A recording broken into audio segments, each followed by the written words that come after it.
Assalamualaikum warahmatullahi wabarakatuh. Alhamdulillahi rabbil alamin, wabihi nasta'in wa ala umuri dunya waddin, wassalatu wassalamu ala sayyidil anbiya'i wal mursalin wa ala alihi wa ashabi ajma'in. Rabbi shrah li sadri wa yassir li amri wahlul 'uqdatam min lisani yafqahu qawli, amma ba'du. Ibu-ibu pengajian Masjid Nurul Hasanah yang dirahmati Allah, kemarin kita bicara tentang apa saja yang harus kita lakukan, yang sebaiknya kita lakukan sebelum kita tidur. Di antaranya adalah sebelum tidur bagusnya adalah menutup pintu dan menguncinya. Jangan dibiarkan pintu terbuka, nanti ada tamu tak diundang yang dengan rela mengangkat barang-barang. Kemudian juga jangan lupa matikan keran, karena kalau kerannya nanti nggak dimatikan, air terbuang-buang, bayaran ledengnya mahal. Dan jangan lupa pula matikan lampu.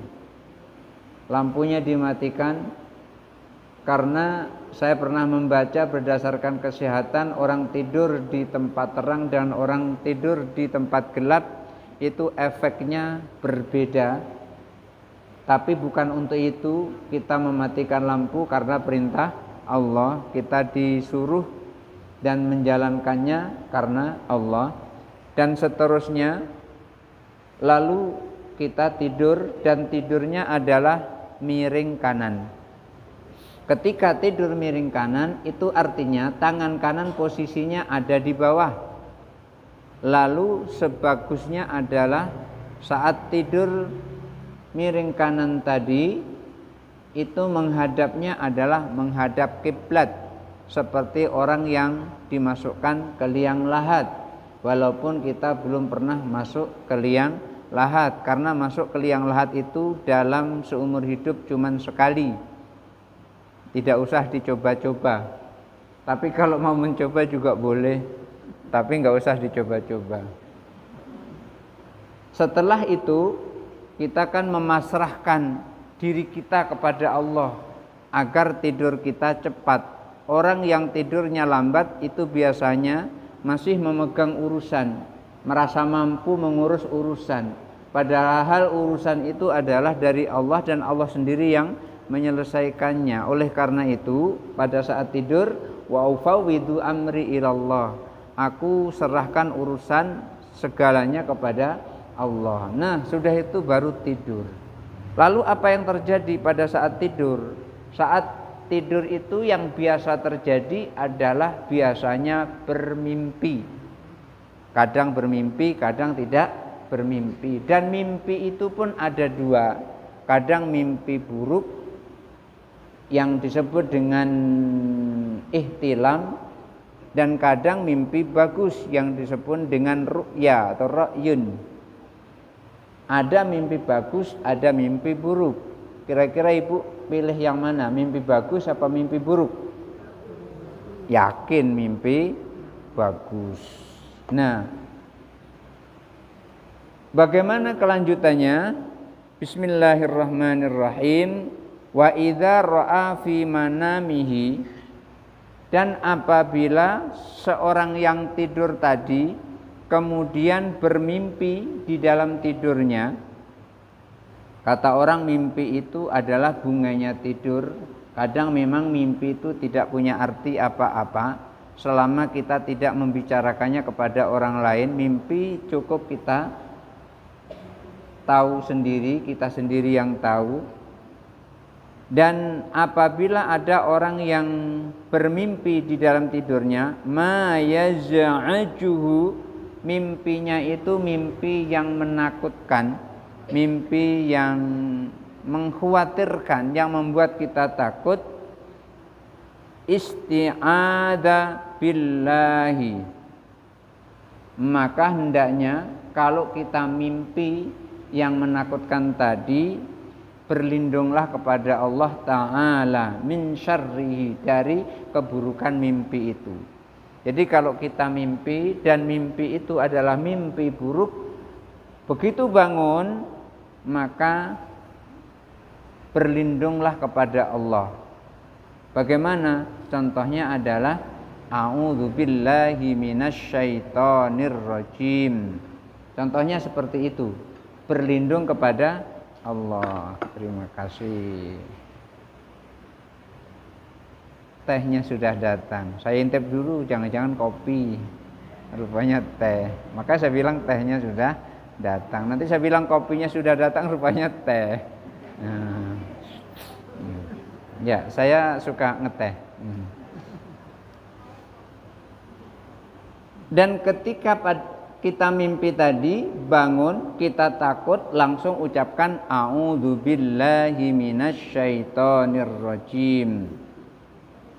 Nanti ada doanya. Setelah kita mengucapkan a'udzubillahi minasyaitonir rajim, apa yang kita lakukan? Wa tafala an yasarihi salasan. Setelah kita membaca a'udzubillahi minasyaitonir rajim, lalu noleh ke kiri. Noleh ke kiri, tapi ditengok dulu di kiri ada siapa? Ada orang apa tidak? Kalau tidak ada orang, begitu a'udzubillahi minasyaitonir rajim noleh ke kiri, wa tafala an yasarihi salasan. Noleh ke kiri, meludah 3 kali. Ludahnya ya sedang-sedang sajalah. Jangan banyak-banyak dikumpuli bener gitu. Hup gitu langsung jangan, enggak usah. Yang ludah biasa saja. 3 kali ludah. Dan dilihat sebelah kiri nanti ada suami. Ada apa ini kok ada air? Apa hujan? Rupanya lagi sedang ludah. Umpamanya sedang mimpi. Apa mimpinya? Umpamanya sendalnya hilang atau sendalnya diambil orang. Lalu asumsinya apa? Kalau sendal diambil orang, suaminya diambil orang, maka ngeludah 3 kali. Umpamanya gitu. Enggak usah dianjurkan seperti itu. Pokoknya kalau mimpi yang kita dalam mimpi itu enggak senang, langsung a'udzubillahi minasyaitonirrajim, noleh ke kiri, ngeludah 3 kali. Niatnya adalah ngeludahi setan. Niatnya. Tapi jangan nanti di sebelah kiri ada suami. Setan dia. Ya, jangan. Niatnya adalah ngeludahi setan. Jadi suruh geser dikit dulu supaya tidak ketemu orang di sebelah kiri. Wa qala, setelah kita mengucapkan a'udzubillahi minasyaitonirrajim, terus meludah ke kiri sebanyak 3 kali, lalu berdoa, Allahummarzuqni khaira ru'yaya. Itu doanya. Allahummarzuqni khaira ru'yaya. Mohon maaf yang kemarin itu gagal ngerekam kemarin itu. Saya pikir sudah terekam, rupanya gagal ngerekamnya. Jadi nggak jadi saya unggah karena nggak ada gambarnya, hilang gambarnya. Cuman suaranya, tapi suaranya ada karena suaranya ada di sini. Maka saya kasih backup. Biar kalau sini gagal, ini masih bisa. Setelah membaca ta'awud meludah ke kiri, berdoa Allahummarzuqni khaira ru'yaya. Ya Allah, berilah aku rezeki kebaikan dari mimpiku ini. Mimpinya kan mimpi buruk, kita nggak tahu apa yang terjadi. Lalu kita minta kepada Allah. Kan takdir itu di tangan Allah. Karena takdir di tangan Allah, yang bisa merubah takdir itu hanya Allah. Kita nggak bisa merubah takdir, bisa kita cuman minta. Makanya ketika kita tidak mau ditakdirkan buruk oleh Allah, kita minta kepada Allah supaya takdirnya dirubah menjadi takdir yang bagus. Saat subuh kita kan berdoa, waqini birahmatika syarra ma qadait. Ya Allah, jagalah aku dari ketentuanmu yang buruk. Jadi kita minta kepada Allah agar tidak diberi ketentuan buruk, diberi ketentuan yang baik, husnul khotimah. Minta kepada Allah, ya Allah, berilah aku rezeki kebaikan dari mimpiku ini, waqfini syarraha, dan lindungi aku ya Allah dari keburukannya. Jadi kita minta kebaikan dari mimpi dan berlindung kepada Allah dari keburukannya. Allahumma rzuqni khairar ru'yaya waqfini syarraha. Setelah berdoa seperti itu, gampang kan? Allahumma rzuqni khairar ru'yaya waqfini syarraha. Pendek enggak panjang. Setelah berdoa seperti itu, baru wayaqra'u ayatal kursiyyi. Setelah itu membaca ayat kursi sekali. Allahu la ilaha illa huwal hayyul qayyum la ta'khudhuhu sinatun wa la naum lahu ma fis samawati wa ma fil ard man dzalladzi yashfa'u indahu illa bi idznihi ya'lamu ma baina aydihim wa ma khalfahum wa la yuhituna bi syai'in min ilmihi illa bima syaa' wasi'a kursiyyus samawati wal arda wa la ya'uduhu hifdzuhuma wa huwal 'aliyyul 'azim. Udah hafal semua kan? Ada yang masih ragu sama ayat kursi? Jangan sampai ragu, ayat kursi itu ayat yang luar biasa. Jin Ifrit itu terbakar lantaran dibacakan ayat kursi oleh ulama yang biasanya dia mengganggu. Itu lantaran ayat kursi. Lalu apa? Setelah kita membaca ayat kursi itu, masih ada lagi yang dibaca wa qul huwallahu ahad. Jadi membaca qul huwallahu ahad Allahus samad lam yalid wa lam yulad wa lam yakul lahu kufuwan ahad. Ayat kursi qul huwallahu ahad.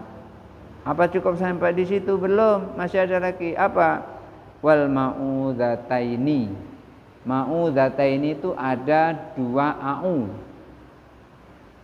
Yaitu qul a'udzu birabbil falaq min syarri ma khalaq wa min syarri ghasikin idza waqab wa min syarrin naffatsati fil 'uqad wa min syarri hasidin idza hasad. Satu lagi, qul a'udzu birabbin nas malikin nas ilahin nas min syarril waswasil khannas alladzi yuwaswisu fi sudurin nas minal jinnati wan nas. Ada yang belum hafal surah An-Nas? Belajar ngaji dulu kalau belum hafal. Jadi itu yang dibaca.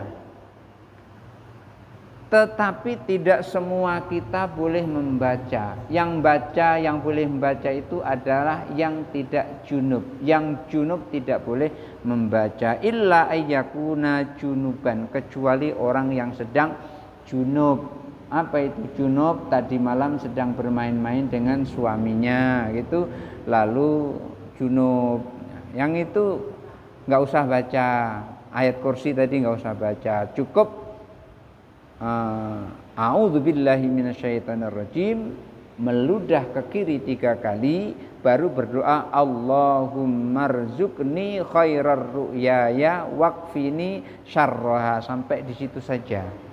Tetapi kalau kita sedang dalam posisi hanya berhadas kecil, tidak berhadas besar, termasuk ibu yang sedang datang bulan, itu tidak boleh. Itu termasuk hadas besar. Artinya ketika kita berhadas besar, jangan membaca itu. Membaca ayat kursi, qul huwallahu ahad, qul a'udzu birabbil falaq, dan qul a'udzu birabbin nas. Tapi kalau dalam posisi normal, hanya berhadas kecil, begitu kita mimpi buruk, langsung kita baca a'udzubillahi minasyaitonirrajim, noleh ke kiri, meludah 3 kali, cuh 3 kali, baru kita membaca ayat kursi, membaca kulhu, membaca kul a'udzu birabbil falaq, membaca kul a'udzu birabbin nas. Kata orang seberang membaca trikul. Ada 3 kul. Kul huwallahu ahad, kul a'udzu birabbil falaq, kul a'udzu birabbin nas. Jadi enaknya trikul katanya. 3 kul. Ada yang ngomong seperti itu, terekamnya. Lalu setelah itu, setelah kita membaca doa seperti itu, wala yufassiru manamahu. Jangan sembarang cerita mimpinya. Jadi mimpinya jangan sembarang diceritakan kepada orang.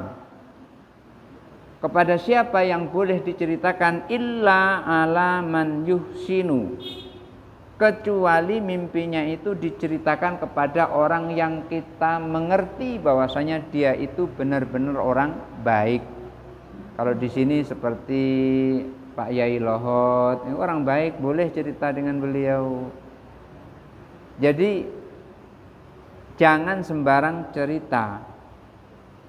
Hanya boleh diceritakan kepada orang yang baik. Min alimin, seperti orang yang alim.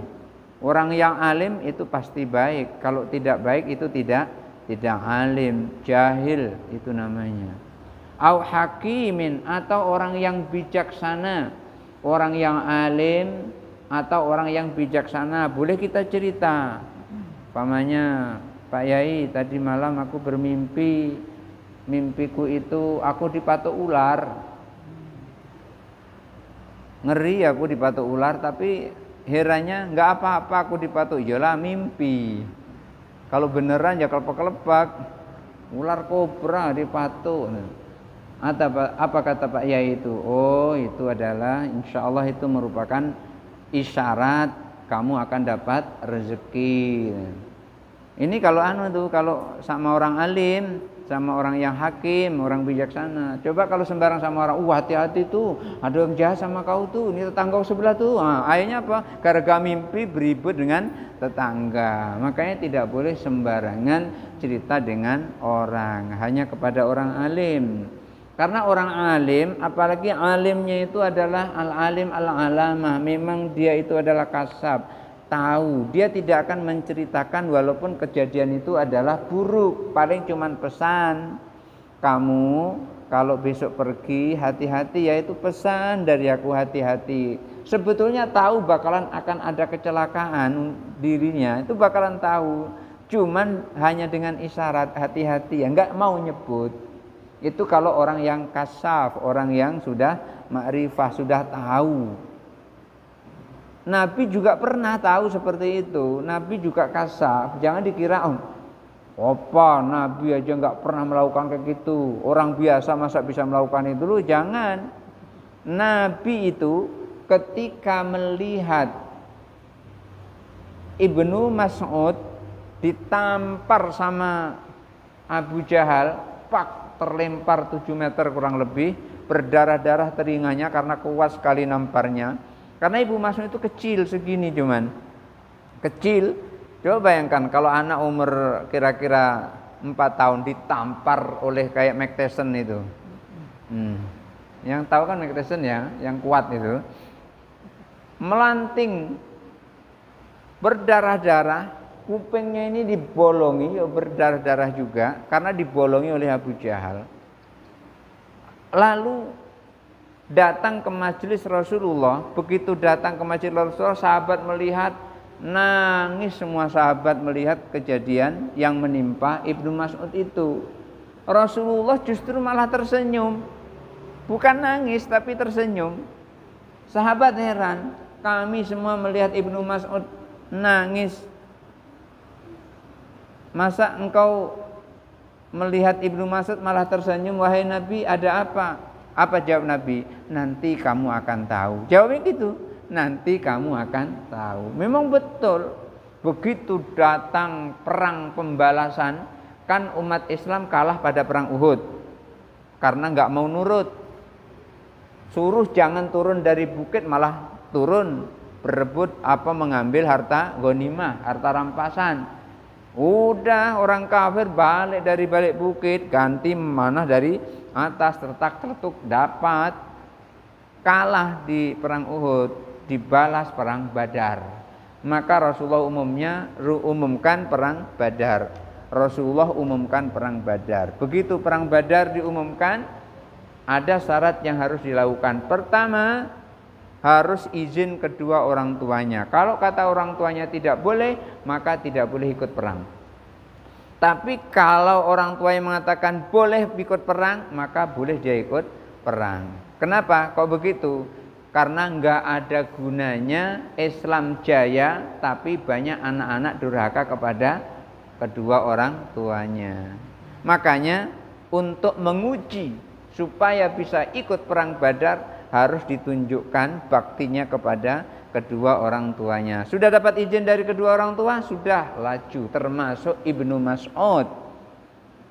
Cuman sayangnya Ibnu Mas'ud ini badannya kecil, jadi kalau dia megang pedangnya Umar bin Khattab nggak kuat. Begitu diangkat sempoyongan sendiri dia. Karena apa? Badannya kecil, pedang Umar bin Khattab besar. Termasuk pedang Ali bin Abi Thalib besar. Lalu pakai pisau aja yang kecil. Barangkali pisau dapur lah ya. Tapi tajam, pisau dapur kecil. Lalu diperintahkan oleh Rasulullah, Ibnu Mas'ud, tugasmu adalah menghabisi orang yang jatuh di dekatmu.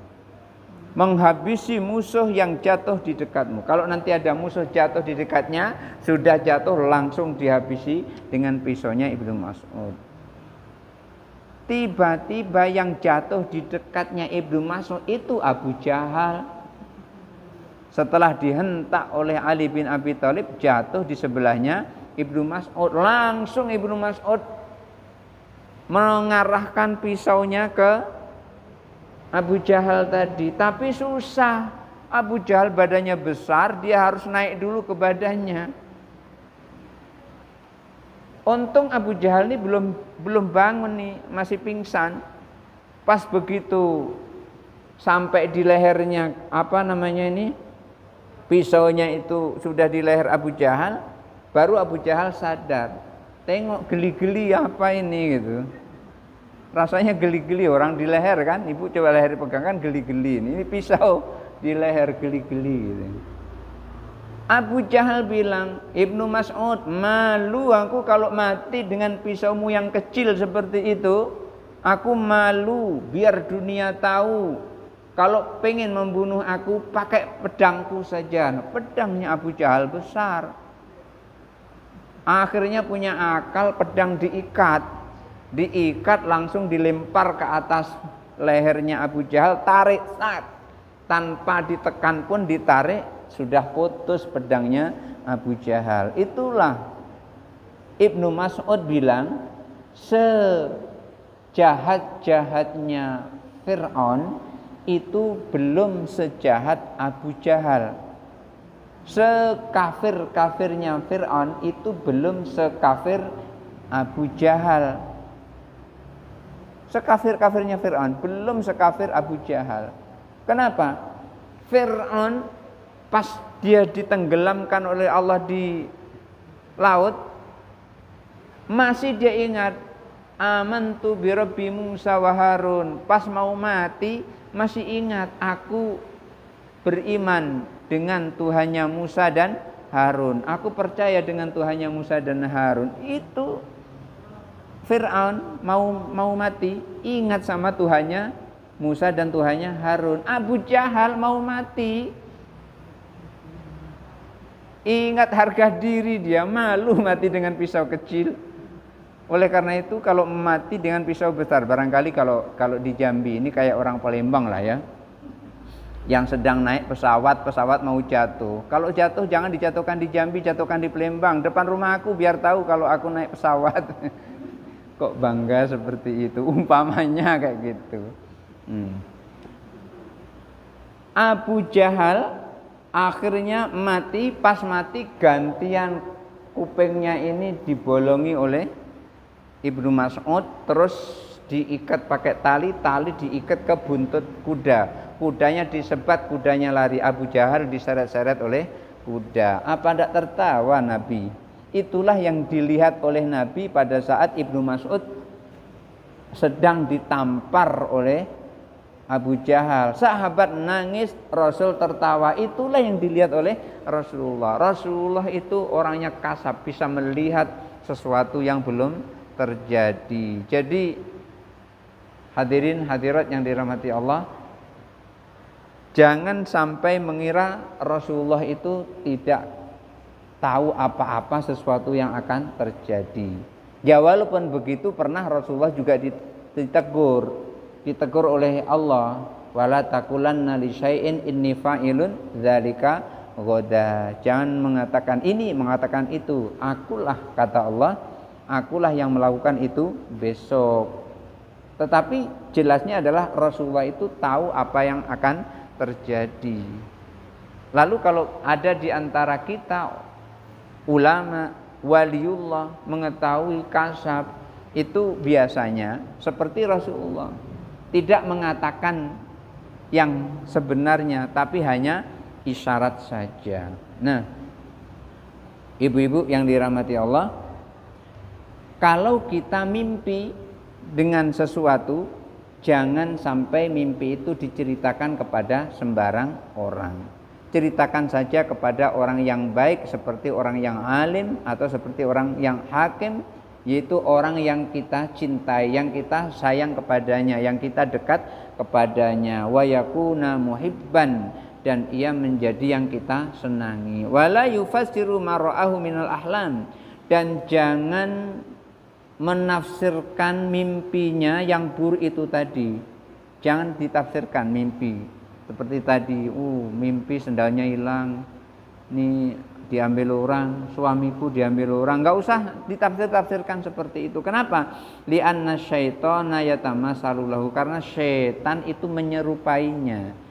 Jadi apa yang kita omongkan itu langsung ditunggangi oleh setan. Oleh karena itu enggak usah diceritakan kepada sembarang orang. Kalau enggak tahan pengen cerita, ceritalah kepada orang yang bisa kita percaya, seperti orang yang alim atau orang yang hakim itu tadi. Waqad ruwiya an Abi Qatadah, dan diriwayatkan dari Abi Qatadah radhiyallahu anhu annahu qala, bahwasanya Rasulullah SAW bahwasanya Qatadah pernah berkata, sami'tu Rasulullah SAW yaqul, aku pernah mendengar Rasulullah SAW sedang bersabda, ar-ru'ya minallah, mimpi baik itu dari Allah. Mimpi baik itu apa? Mimpi yang pada saat kita mimpi hati kita gembira. Mimpi baik itu adalah dari Allah. Wal hilmu minasyaitan, dan mimpi buruk itu dari setan. Mimpi baik dari Allah, mimpi buruk dari setan. Wa idza ra'a ahadukum syai'an yakrahuhu, kalau salah satu di antara kalian ada yang bermimpi dan mimpinya itu tidak ia sukai, ia benci, fal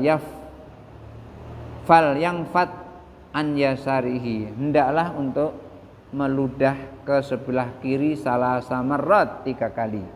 Jadi ini riwayat dari Abi Qatadah, kalau ada orang mimpi, mimpinya itu tidak kita senangi, maka ngeludahlah ke arah kiri sebanyak 3 kali.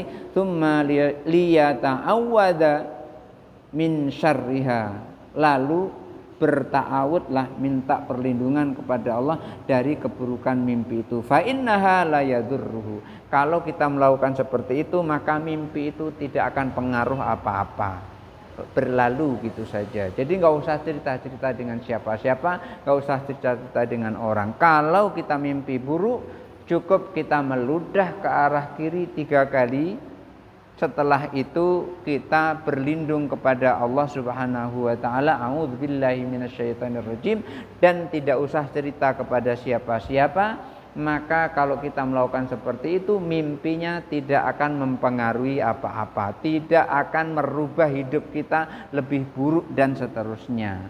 Oleh karena itu justru malah kita berdoa, Allahumma rzuqni khairar ru'yaya waqfini sarraha. Barangkali sampai di situ saja dulu. Mudah-mudahan ada manfaatnya. Kalau ada mau yang bertanya dipersilahkan. Pakai mic biar jelas.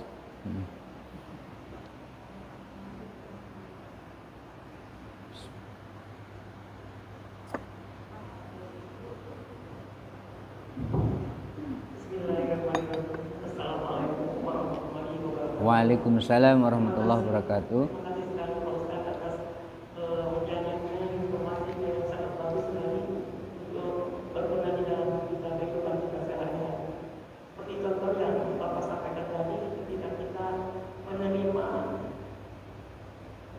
menerima curhat orang yang mungkin sedang galau, sedang ini seperti bawa mimpi, mimpinya buruk gitu kan. Jadi kalau orang yang tidak mengerti itu langsung subjektif, dia yang menyampaikan, oh kamu bakal gini-gini. Jadi mungkin intinya kepada kita bahwa tidak bisa sembarangan curhat kepada orang. Iya betul. Tidak sembarangan. Tadi seperti yang Bapak sampaikan, kalau mimpi buruk berulang ke kiri 3 kali, itu baca doa, ya baca doa terus kita pasrahkan kepada Allah. Ini saya hanya ingin menyampaikan, ini ada persepsi dari kita, saya sebagai orang awam, itu yang Bapak sampaikan sangat bagus sekali. Terima kasih. Bila kita hidayah, wassalamualaikum warahmatullahi wabarakatuh. Waalaikumsalam. Contohnya Ustaz, sekarang ini kan banyak ibu, gadis-gadis apa yang sedang galau, itu curhatnya kemana-mana, tentang mimpi ini, mimpi itu, dan terus curhatnya itu kepada orang yang tidak jelas gitu. Itu tambah parah. Ya, terima kasih Pak Ustaz. Terima kasih. Wassalamualaikum warahmatullahi wabarakatuh. Waalaikumsalam warahmatullahi wabarakatuh. Bisa jadi itu seperti curhat yang buruk itu tadi. Tapi kalau curhat seperti itu tidak perlu meludah ke kiri. Nanti begitu ada curhat, yang dicurhati langsung meludah ke kiri. Malah marah nanti yang dicurhati. Jadi ketika curhat pun juga harus kepada orang yang bisa memberi jalan keluar. Tidak sekedar untuk menyampaikan. Kalau hanya sekedar untuk menyampaikan, sekurang-kurangnya orang yang kita sampaikan dari curhat itu tadi, dia adalah orang yang amanah, orang yang tidak suka menyebarkan gosip. Kalau suka menyebarkan gosip, lain kali dia akan bicara di belakangnya, membicarakan tentang dirinya. Oleh karena itu, ketika kita bicara dengan orang, harus hati-hati terhadap orang itu. Rambut sama hitam, hati tidak sama. Jadi bisa berbeda. Oleh karena itu, ketika kita dicurhati oleh orang, cukuplah diri kita yang menelannya. Jangan sampai disampaikan kepada orang lain. Kenapa? Karena itu adalah aib. Siapa orang yang menutupi aib saudaranya, maka Allah akan ditutupi aib kita. Kita ini semuanya punya aib. Hanya Allah tutupi aib kita itu sehingga aibnya tidak terbuka. Kalau Allah ingin membuka aib kita, Masya Allah, gak bisa kita berjalan, nunduk kita berjalan, gak bisa menatap orang. Kalau Allah ingin buka aib kita, tapi Allah tidak mau membuka aib. Ketika Rasulullah itu dicurhati oleh seorang perempuan yang berzina, itu sesungguhnya Rasulullah ingin menutup aibnya. Tapi karena perempuan itu ditakdirkan oleh Allah menyerang Rasulullah, benar Rasul aku ini berzina, maka itulah dalam sejarah pertama kali dan barangkali terakhir kalinya seorang perempuan yang dirajam. Tapi enggak begitu berzina langsung dirajam, tidak. Dibiarkan bayinya hidup dulu, dibiarkan disusui selama 2 tahun penuh. Setelah 2 tahun itu baru dia dirajam. Padahal Rasulullah sebetulnya ingin menutupi sebelumnya itu. Cuman lantaran dia sudah mengaku, maka hukum orang yang berzina, kalau dia sudah berkeluarga, hukumnya adalah dirajam. Dirajam itu seperti apa? Dimasukkan badannya ke tanah, kemudian tinggal kepalanya, dan kepalanya dipukuli dengan batu sampai meninggal. Mungkin sampai bonyok lah kita. Jadi kira-kira jadi pepes lah kira-kira gitu. Apa ayam geprek gitu. Jadi seperti itu. Nah, kalau dia masih gadis, itu tidak dirajam, tetapi dicambuk sebanyak 100 kali. Mi'ata jaldah, 100 kali cambukan. Artinya apa? Artinya sesungguhnya Rasulullah ini juga suka menutupi aib orang. Ketika ada aib, Rasulullah tidak membuka-buka dan memberitahukan kepada orang lain. Ketika ada aib seseorang sedang dibicarakan, keburukan seseorang sedang dibicarakan, tapi tujuannya agar orang tidak seperti itu namanya bukan ghibah. Suatu contoh, ketika Adi, sahabat namanya Adi ini mempunyai istri sangat cantik. Nah, dia termasuk masuk ke tabiin juga dia. Adi ini punya istri sangat cantik. Memang punya istri cantik ini kadang-kadang serba salah gitu. Diincar orang. Ya, sama dengan Adi ini istrinya cantik diincer orang. Siapa yang ngincer? Yang ngincer itu anaknya Khalifah Muawiyah. Jadi anaknya Khalifah Muawiyah ini jatuh cinta kepada istrinya Adi. Sampai badannya kurus mikiri istri orang. Mau dinikahi nggak bisa karena sudah istri orang. Akhirnya apa? Akhirnya bapaknya bingung. Begitu bapaknya bingung, anaknya ditanyai diam saja. Kuncinya adalah di ibunya. Amr bin As pinter. Amr bin As kan tangan kanannya Muawiyah. Amr bin As pinter, langsung bilang, Khalifah gampang itu, serahkan sama ibunya. Akhirnya dibujuk oleh ibunya, ngaku bahwasanya dia sedang jatuh cinta kepada istrinya Adi. Wah, gimana ini? Dia sudah punya suami, nggak mungkin dinikahi. Kan orang Muawiyah itu kan sahabat Nabi dan dia termasuk orang yang tahu ilmu yang diajarkan oleh Nabi. Akhirnya apa? Dibisiki sama Amr bin As. Gampang Khalifah, gini caranya. Adi suruh ke sini, nikahkan saja sama anak Khalifah. Anak gadis Khalifah, nikahkan saja. Nanti kalau sudah sampai di sini suruh tolak bain. Tolak bain itu tolak 3, nggak bisa dinikahi kecuali dinikahi orang lain. Akhirnya betul dipanggil. Yang disuruh disuruh manggil. Begitu sampai di kerajaan, ditanya oleh Muawiyah, Adi, apa kamu masih bujangan? Tidak ya Khalifah, aku sudah punya istri. Langsung Muawiyah itu nepuk keningnya gini, aduh. Pas ketemu di luar, ditanya sama Amr bin As,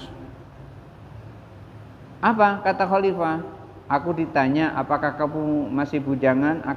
Aku jawab aku sudah punya istri.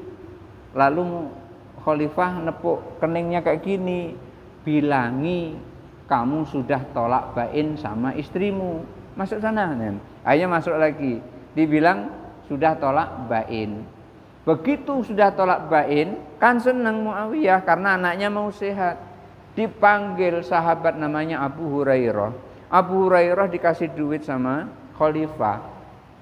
Ya barangkali kalau sekarang kira-kira 2 miliar lah kira-kira gitu untuk ngelamar. Kata orang Jawa itu dilalah kersane ngalah, kata orang Jawa itu. Kok pas di jalan itu ketemu dengan Ibnu Umar. Ibnu Umar itu anaknya Umar bin Khattab. Ya Abu Hurairah mau kemana? Aku mau ke tempat istrinya Adi. Ngapa? Mau melamarkan untuk putranya Khalifah Muawiyah. Kalau gitu aku juga nitip. Nitip apa? Nitip tolong lamarkan juga aku. Rupanya Ibnu Umar pengen melamar juga. Kenapa? Karena istri Adi itu cantik. Sudah ditolak bain, otomatis banyak yang mau. Ya karena cantik, itu resiko cantik itu seperti itu. Jadi ibu jangan cantik-cantik amat, nanti jadi rebutan ya. Pas jalan lagi ketemu dengan Ibnu Zubair. Ya Abu Hurairah mau kemana? Aku mau ke tempat istrinya Adi. Kenapa? Mau melamar untuk putranya Khalifah. Loh, apa sudah cerai? Sudah tolak bain. Kalau begitu tolong saya juga lamarkan. Nah, Ibnu Zubair, anaknya Zubair juga pengen melamar. Jalan lagi, ketemu dengan Husain bin Ali, anaknya Ali bin Abi Thalib. Ya Abu Hurairah mau kemana? Mau ke tempat istrinya Adi. Loh, kenapa dengan istrinya Adi? Dia itu sudah ditalak bain oleh suaminya. Jadi aku pengen melamar anak untuk anaknya Khalifah Muawiyah. Kalau gitu lamarkan juga untuk aku. Wah, istri Adi peminatnya Yazid, anaknya Muawiyah, Ibnu Umar, Ibnu Zubair dan Husain bin Ali. Sampai di situ ketemu. Istri Adi ditanya, kamu sudah ditalak bain oleh suamimu. Kamu sekarang sedang dilamar oleh 4 orang. Kamu pilih yang mana? Kalau seandainya engkau tidak datang ke sini, pasti aku akan mencarimu, wahai Abu Hurairah. Coba ceritakan satu persatu. Lalu diceritakan, Yazid bin Muawiyah ini adalah orangnya kaya raya, duitnya banyak, tapi suka mabuk-mabukan. Buruknya disebut, jangan sampai salah pilih gitu. Ibnu Umar ini orangnya tidak kaya, tapi kaya ilmu. Ibnu Zubair orangnya kaya, juga kaya ilmu. Husain bin Ali ini orangnya tidak kaya, tapi super banyak ilmunya. Akhirnya istrinya Adi bingung, di antara 4 ini bagus-bagus semua. Ini duitnya banyak, begitu masuk yang pertama ini langsung jadi miliarder. Masuk yang kedua ini jadi menantunya Umar bin Khattab. Masuk sini jadi menantunya Zubair karena anaknya Zubair. Yang satu lagi ini jadi cucunya Nabi. Bingung dia. Ya Abu Hurairah, berikan fatwa kepadaku siapa yang saya pilih dari 4 ini. Lalu Abu Hurairah, pilihlah laki-laki calon suamimu yang bibirnya pernah dicium oleh Rasulullah. Ya mau nggak mau adalah Husain bin Ali. Akhirnya dinikahi Husain bin Ali. Sudah dinikahi Husain bin Ali, apa yang terjadi? Nggak jadi dinikahi siapa tadi? Adi tadi nggak jadi dinikahkan karena anaknya Muawiyah. Akhirnya balik. Begitu balik ketemulah dengan Husain bin Ali. Ketemu Husain bin Ali, ya bahasa kita masih ingat pulang kira-kira gitu. Ternyata niatnya Husain bin Ali menikahi istrinya Adi itu adalah ingin menyelamatkan istrinya Adi dari taktiknya Muawiyah. Begitu Husain bin Ali ketemu dengan Adi, barulah istrinya diceraikan. Adi kembali lagi kepada istrinya. Jadi menceritakan keburukan, tapi tujuannya adalah untuk orang tidak tersesat dalam keburukan itu bukan ghibah. Yang tidak boleh adalah menceritakan keburukan, tujuannya adalah memburukkan orang yang sudah buruk diburukkan lagi. Gimana lah kira-kira bentuknya? Sudah buruk diburuk-burukin gitu. Nah, ini yang tidak boleh. Maka ketika ibu ada orang curhat sama ibu, cukuplah ibu telan sendiri, tidak usah dimuntahkan kepada orang lain. Barangkali itu. Masih ada lagi?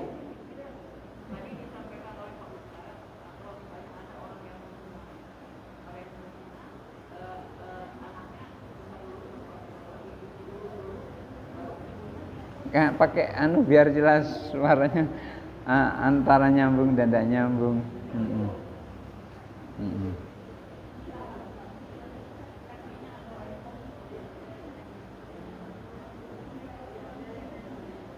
Mohon maaf Ustaz. Iya, iya. Apa yang disampaikan oleh Bapak sangat bagus sekali ketika ada seorang gadis atau pegadis saja hamil, lalu kata Rasulullah bayinya dikeluarin dulu lah, diurus Iya. kan, lalu baru ibunya Dirajam.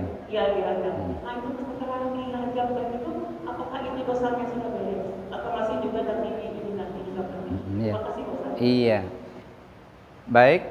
Ketika seorang yang berzina di dunia belum dirajam dan dia tidak sempat untuk bertaubat, maka nanti ngerajamnya adalah di akhirat.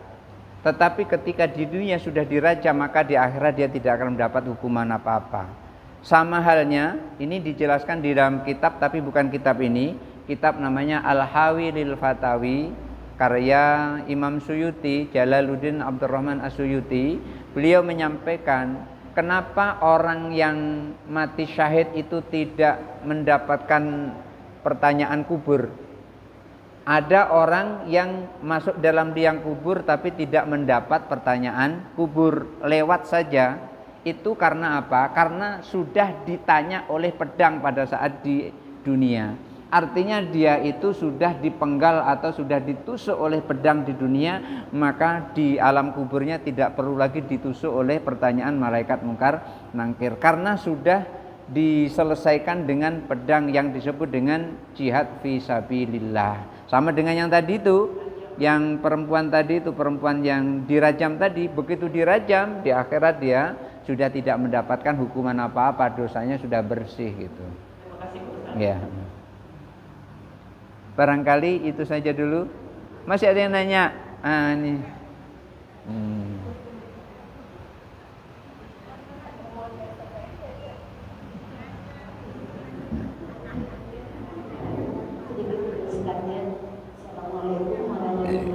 Waalaikumsalam warahmatullahi wabarakatuh.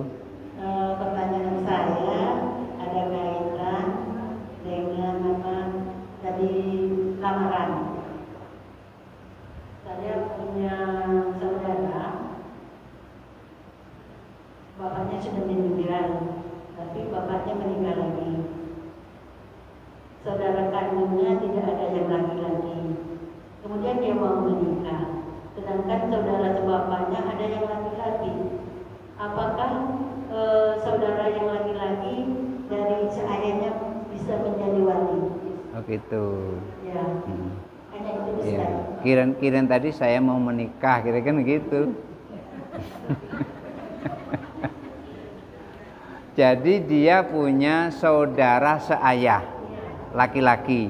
Apakah dia bisa jadi wali? Gitu ya. Ya. Kalau dia itu perempuan punya saudara seayah, maka saudara seayahnya bisa jadi wali selama ayahnya sudah tidak ada. Tapi kalau ayah kandungnya masih ada, maka walinya adalah ayah kandungnya. Ketika ayah kandungnya tidak bisa menikahkan anaknya, maka ayahnya boleh berwakil wali kepada anaknya. Artinya saudara kandungnya tadi. Agak rumit ya. Mana yang lebih kuat antara adik bapak menjadi wali dengan saudara tiri? Saudara tiri ya. Saudara tiri tidak boleh jadi wali. Kalau tadi saudara sebapak tadi. Saudara sebapak boleh. Mana yang lebih kuat, Ustaz? Mana yang lebih kuat? Kedua-duanya kuat, cuman ada urutan-urutannya. Urutan-urutannya ada. Ketika adik bapaknya ini ada, maka adik bapaknya yang jadi wali. Tetapi ketika kakeknya ada, maka kakeknya yang duluan yang jadi wali. Jadi artinya ketiga-tiganya ini bisa jadi wali. Bapaknya bisa jadi wali, kakeknya bisa jadi wali, anaknya bisa jadi wali, pamannya bisa jadi wali. Maka ketiga-tiganya, kalau keempat-empatnya, kalau yang berhak pertamanya itu tidak ada, sudah meninggal, maka dia bisa jadi wali. Seperti pamannya boleh jadi wali, saudaranya juga boleh jadi wali, tapi saudara kandung, bukan saudara tiri. Saudara tiri itu seperti ini. Ibu saya punya anak saya, kemudian ibu saya nikah dengan laki-laki lain. Laki-laki itu dengan ibu saya nikah, lahirlah anak perempuan. Maka yang seperti itu saya tidak berhak menjadi wali. Karena apa? Saya saudara seibu, tidak saudara seayah. Begitu ayah kandung saya punya anak saya, ayah kandung saya nikah dengan perempuan lain.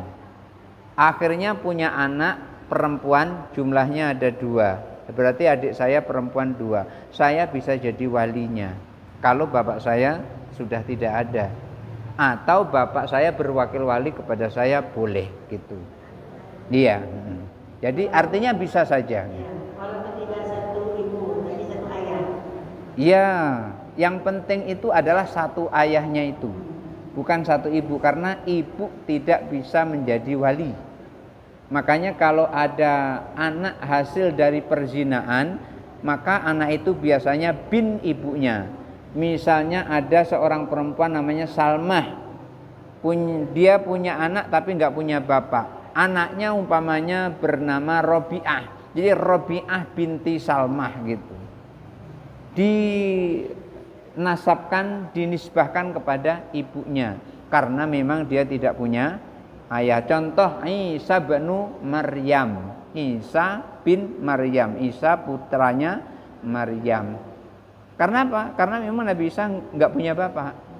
Dengan izin Allah hidup di rahimnya Maryam tanpa tersentuh oleh laki-laki manapun. Makanya kalau orang yang berzina tadi itu, ini Maryam tidak berzina, Maryam orang suci.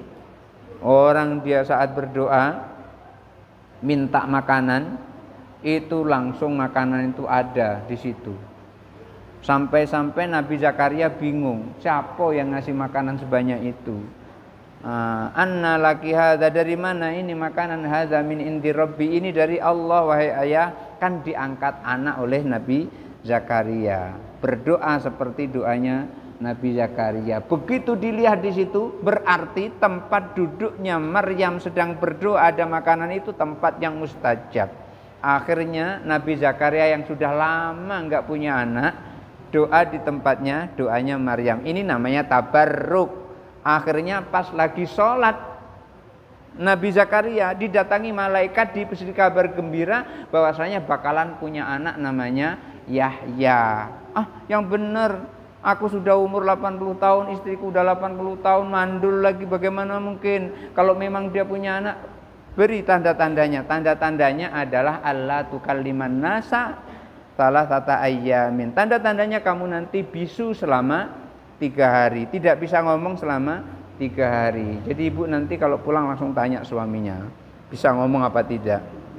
Kalau masih bisa ngomong berarti aman. Kalau nggak bisa gitu, berarti tanda-tanda sedang hamil.